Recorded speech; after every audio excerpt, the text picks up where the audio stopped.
Salam sejahtera, terima kasih masih berada di channel ini. Bagi mereka yang belum subscribe channel ini, sila subscribe dan like, komen, share supaya Anda tidak akan ketinggalan info-info yang saya akan sampaikan di channel ini. Berita hari ini saya kongsikan kepada Anda daripada Berita Harian. Dewan Rakyat lulus budget mini 107 bilion. Kuala Lumpur, Dewan Rakyat hari ini secara sebulat suara meluluskan budget mini 2023 dan rang undang-undang RUU kumpulan uang disatukan pembelanjaan masuk akaun 2022 yang dibentangkan Datuk Seri Anwar Ibrahim. Keputusan itu dipertua Dewan Rakyat Datuk Johari Abdul selepas tiada perbahasan bagi kedua-dua usul yang dibentangkan Perdana Menteri pada musyarat pertama Majlis Parlimen ke-15. Terdahulu, Anwar yang juga Menteri Keuangan membentangkan budget mini bagi tujuan pembelanjaan perkhidmatan membabitkan wang bernilai RM107 bilion.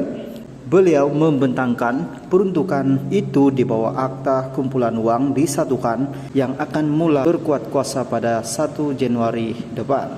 Akta berkenaan akan membenarkan pembelanjaan dikeluarkan imalumen penjawat awam. Budget mini akan berkuat kuasa hingga budget 2023 dibentang dan lulus di Parlimen.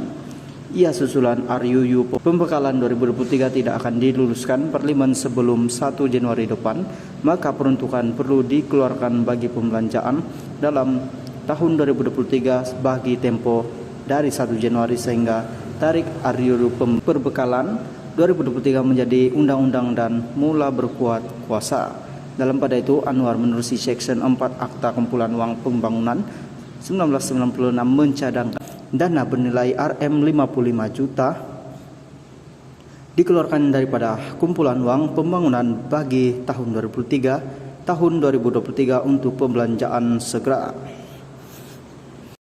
Halo guys, salam sejahtera. Terima kasih masih berada di channel ini.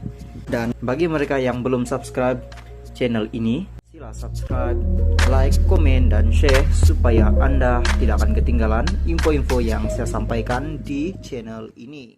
Berita hari ini saya kongsikan kepada Anda daripada Sinar Harian. Warisan Gesa ME63 segera dimuktamadkan. Putrajaya, Presiden Parti Warisan Sabah, Warisan Datuk Seri Muhammad Safi Afdal menggesa Kerajaan Perpaduan Malaysia segera memuktamadkan Perjanjian 1963 ME63. Menurutnya, faktor keuangan tidak dijadikan alasan untuk segera memuktamadkan ME63.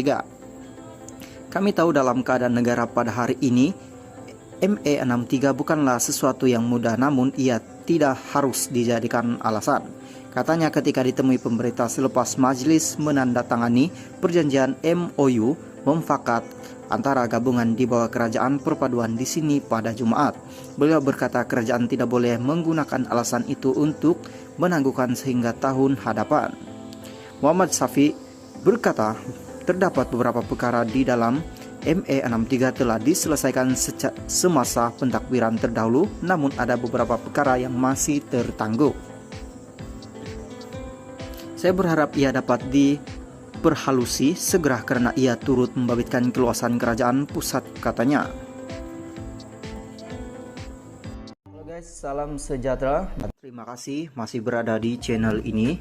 Dan bagi mereka yang belum subscribe channel ini, sila subscribe, like, komen, dan share supaya Anda tidak akan ketinggalan info-info yang saya sampaikan di channel ini.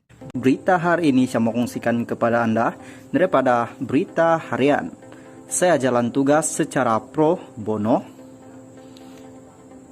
Pago mantan pengurusi Majlis Pemulihan Negara MPN Tan Sri Muhyiddin Yassin berkata pihaknya tidak menerima sebarang allowance dan peruntukan ketika beliau memegang jawatan berkenaan dalam kerajaan sebelum ini. Beliau berkata ketika ini dia tidak lagi memegang jawatan berkenaan dan sudah meletak jawatan itu sebelum pilihan raya umum ke-15 PRU15 atas nasihat peguamnya. Sewaktu saya memimpin MPN pun saya jalankan tugas pro bono dan tidak memberikan allowance 1 sen pun. Keduanya, MPN ini adalah badan penasihat sahaja bukan dan tiada peruntukan. Datuk Dr. Muhammad Puad, ahli Majelis Kerja Tertinggi UMNO, ini bodoh yang cakap kita ni ada peruntukan tuh.